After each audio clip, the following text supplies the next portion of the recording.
Alright, so I am Bree Mills, and this is my presentation for the second mammalogy exam. So beginning with echolocation. Echolocation is the use of signals and echoes to detect and locate objects. This is utilized by Chiroptera, which are your bats, except for your family of flying foxes, and your pav order Odontoceti, which are your toothed whales, so they are under the big order of Artiodactyla. Specifically today, I wanted to talk about the sperm whale and how it produces echolocation signals as well as receives them, and how these signals are utilized. Anatomical adaptations, so there is the spermaceti organ, which is located on the top of the sperm whale skull. As you can see here, this giant yellow mass here is the spermaceti organ, and that is filled with spermaceti, which is a waxy liquid involved in the generation of sound. Another portion of generating the echolocative sounds for sperm whales is the nasal passages, which branch away from the bony nares. And the right nasal passage actually wraps around the spermaceti organ to create air cavities that reflect sounds to be emitted. There are four specific uses that for echolocation that scientists have kind of identified for sperm whales. And the first is long-range sonar. So that just long range lets them know where they're at in the ocean. Creeks are used at close range when prey capture is imminent, and it's likely used to locate prey in the dark ocean depths. There are also slow clicks, but they've only been recorded in large males, so it's likely that these are somehow associated with breeding. And then there are codas, which are distinct patterns used for socializing. And scientists have been able to kind of clump individuals of sperm whales together based on their coda, so clumped them into vocal clans. And it's believed that there is a individual coda for each whale that kind of recognizes them as an individual. So here are my sources for this. Moving on to talk about the pygmy hippopotamus. They are a member of the order Artiodactyla. They are distinguished from the common hippopotamus through a smaller size, a different dental formula, a different distributions, and a different habitat. They prefer forests compared to kind of the savanna that regular common hippopotami prefer. So like I said, they're smaller in size. They're only about 70 to 80 centimeters at the shoulder, and they can weigh about 160 to 275 kilograms. Their dental formula has two incisors on the top, one on the bottom, one canine on each level of the jaw, four premolars on each level of the jaw, and three molars on each level of the jaw for a total of 38 teeth. So here we see some specimens of the species. This is a mother-calf pair right here. This is a skull showing off the unique dentition, and this is a live specimen showing off their unique dentition. Extant populations are only endemic currently to the Upper Guinean forest in West Africa. There are fragmented populations in the Ivory Coast, Guinea, Liberia, and Sierra Leone. It is believed that there was a subspecies in Nigeria that has now gone extinct. They have not had any reports of any individuals seen in Nigeria for quite some time. So this is a map just breaking down this solid color is the extant populations that we have record of. So as you can see, there's a very fragmented population right here. There's a larger one here, but most of them seem to be in Liberia and the Ivory Coast. This is a possible extant population, but it's not confirmed. And then this is the Nigerian extinct population. They're predominantly solitary except for during breeding season or mother-calf pairs, and they're kind of claim to fame or something that makes them the unique that was mentioned in the literature is that to set mark, they will back up to a vertical surface like a wall or a tree, and rapidly wave their tail kind of in a propeller fashion, like kind of like this. And that will spread a mixture of urine and feces to mark their territory. In captivity, they're known to be non-seasonal polyestrous. Unfortunately, we do not have very good records of individuals' behavior in the wild. So a lot of our knowledge about pygmy hippopotami are from captive individuals. Sexual maturity occurs between 2.5 and 3 years. And successful parturition must be on land. Unfortunately, there have been some incidences, especially in captivity, of the mother going into labor in possibly submerged in water, and the calf not surviving. They are categorized as endangered on the IUCN Red List, and conservation is hampered by a lack of basic biological knowledge. Like I said, a lot of what we know about pygmy hippopotami comes from captive individuals. Wild observations are not very common. So unfortunately, that's kind of hindered the conservation efforts for this species. And the reason I chose this species was because I I am a millennial. I love a good meme, and seeing little Mudang, who has just become a shining star on the internet. She is a young pygmy hippopotamus that was born in March, I believe, in a Thailand zoo. Pictures of her started circulating around the internet, and a lot of people appreciated the chaotic energy she seems to bring to life. And I was really happy when I first learned about Mudang because the pygmy hippopotamus is kind of a lesser known species in my opinion. Not a lot of people know about the common hippopotamus, but not the pygmy. So to see the attention brought to a species that doesn't usually get attention is nice. So I was very excited to see that. And this is my references for this question. Talking about invasive raccoon dogs in Europe. So the raccoon dog got its name from its facial markings, which resemble those of a raccoon. You can clearly see that in the picture. This could easily, if you're just looking at the face alone, easily be confused with a raccoon. However, they're closely related to foxes. They are not related to raccoons at all. They just happen to look very similar. They're omnivorous canids, which has assisted them in their invasiveness, and they have a monogamous social system with biparental care. They're also noted as flexible dispersers as they have a large home territory and they will travel long distances, especially when the young are establishing themselves. They'll travel long distances from their kind of where they were raised to establish their own home territory. The historical range is northern Indochina to southeastern Russia, so this is the blue area here, and the Japanese archipelago. So this is where they originated, and this is where they've been introduced into northern and eastern Europe. And they were introduced due to the fur trade. Originally, they were brought over as captive animals, and the hunting community had the bright idea that they wanted something a little more exciting for the fur trade, so they let them go. They introduced about 9,100 individuals at one time. So their invasive effect is up for debate.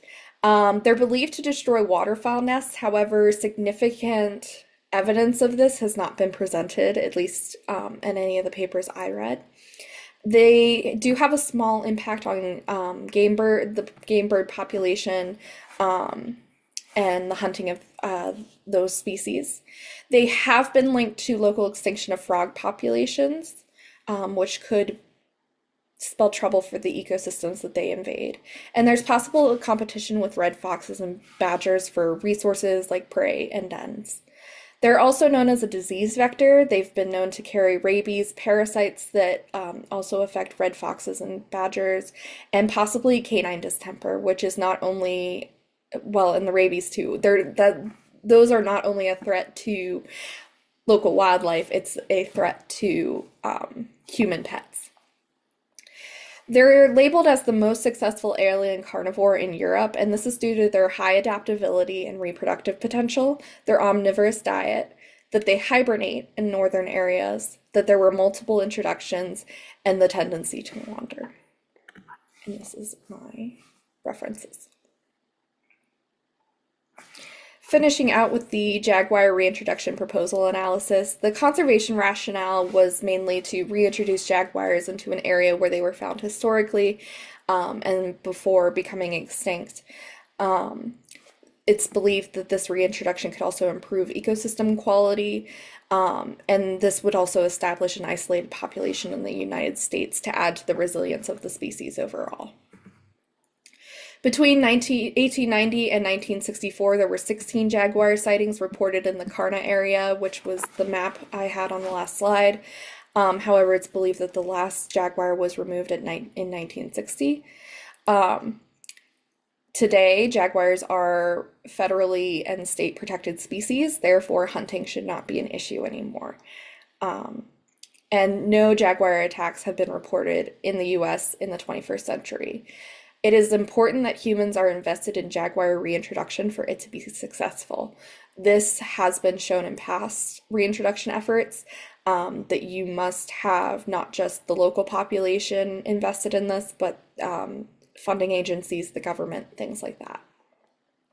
Surveys of the Karna area have solidified that it's a suitable environment. It has enough vegetation to support a stable prey population for jaguars. However, human presence within the Karna complicates reintroduction, especially with local livestock and ranchers, and we'll talk about that in a bit. So the specific values of the people of the Karna should be assessed before definitively reintroducing jaguars, and therefore, in my mind, it sounds like they want to do a survey of people who live within the Karna area. However, as kind of a positive sign, in 2020, a poll revealed that 72% of Arizonians and New Mexicans considered themselves as conservationists. The other kind of concern with this area is that it's a very political region with the US-Mexico border that has drawn a lot of federal kind of attention, especially in the last several years. And there's the potential for a border wall, which could that affect jaguar behavior or range? Those questions should all be asked when looking at reintroduction. The Karna has a low human population density due to rapid urbanization, but it does still have a human population there that would most likely want to stay in jaguar reintroduction in their area. And one of the economic livelihoods that I wanted to stress was the farming and ranching community. So it only makes up about 3.5% total of the economy in the Karna area. However, it still needs to be highlighted for potential jaguar, human, and livestock conflict. While the Karna is predominantly public land, there are still several stakeholders. So you have the federal government, you have the state government, and you have the local government, which, as much as sometimes they shouldn't be, those are three separate entities usually that do not necessarily communicate and all have their own interests. And then there's also the American Indian tribes that reside on this land. However, again, kind of on a positive note for these stakeholders, it's been found that in similar reintroductions, return of native animals have been a point of tribal pride, and thought of as kind of a return to the land pre-colonization. So all that to say that this stakeholder might be more willing than maybe the others to invest in a project like this. Potential direct mortality impact. So like I said, no jaguars have attacked humans in the US in the 21st century. However, jaguar and livestock interactions and attacks have been documented. So in the Sonora, Mexico, it's believed that jaguar caused calf mortality ranged from about 0 to 1.5% each year, which is, while that is a low amount of calf mortality, it is still, in ranchers' minds, or at least people that I've spoken to about issues similar to this, that is still a mortality that would not have happened had would not have necessarily happened had the predator not been present. Mitigation strategies can be employed to lower mortality. The question I kind of had for this paper was, what do those mitigation systems cost? And how are we funding those? Are the ranchers funding themselves? Are we, giving compensation to fund for those? And that's likely questions to be done further along in the process, but it's just something I had in the back of my mind. And it is possible to establish a predator compensation program for potential livestock losses. So, in concerns of the economics with reintroduction, ranching, I've talked about a lot. The potential for livestock losses is concerning, especially to ranchers. That can be combated with predator compensation programs or pay for presence, where, a rancher says, hey, I have a jaguar on my property. I'm willing to leave him alone if you give me a little bit of a kickback. Hunting, which had a large economic impact in the Karna area, will most likely be impacted by jaguar reintroduction. Positively, in the case of deer, in that the landscape of fear will change. So instead of fearing the open areas that they currently do, with jaguar reintroduction, they would likely learn to fear dense forested areas where the jaguars would hunt. So that would push them into more open areas, which could increase a hunting bag. However, in the case of elk, jaguars may negatively impact that hunting population by taking individuals out of the genetic pool, and therefore compensation may be needed. In terms of ecotourism, a previous example is the Yellowstone wolf reintroduction, which has contributed about 5 million per year after they were introduced. And American great cat tourism could generate new jobs and income for the Karna area. Practical considerations is the habitat connectivity. So the population would be probably isolated from any other population of jaguars, which could limit genetic diversity and could also cause the population to be susceptible to something like a disease event. That's important to think about as the project goes on. And one example of a recent reintroduction in the area is the Mexican wolf, which was first reintroduced about 20 years ago. But it took several years of negotiation and compromise for this to be achieved. And while the population has grown, its rancher hostility to wolves has remained, even with the reintroduction coming with a coexistence program to help minimize predation risk. So, in case you can't tell by my talking, I'm very concerned about the ranchers in this scenario. I think it's because I've worked with ranchers before. I understand their viewpoint, but I also greatly understand the conservationist viewpoint. So I'm my question is kind of what's the best way to go about this? As I said, mitigation strategies sound great unless they're not already in place on the ranch, or that requires another financial investment from the rancher. That may be something that not everyone is willing to do, or someone may not want a incentive to do. There are compensation programs that are available. But it can be argued how effective they are. And that's actually where this picture comes from. So I know it's a little brutal, but that is a picture from the Pantanal region of Brazil, where two ranchers actually retaliated. They had lost some cattle recently, and so they hunted 3 jaguar cubs, which were on their land. So all that to say, this is kind of like a big ethical question. There's no right answer or anything like that. But this is kind of where my head went when I was reading the article. And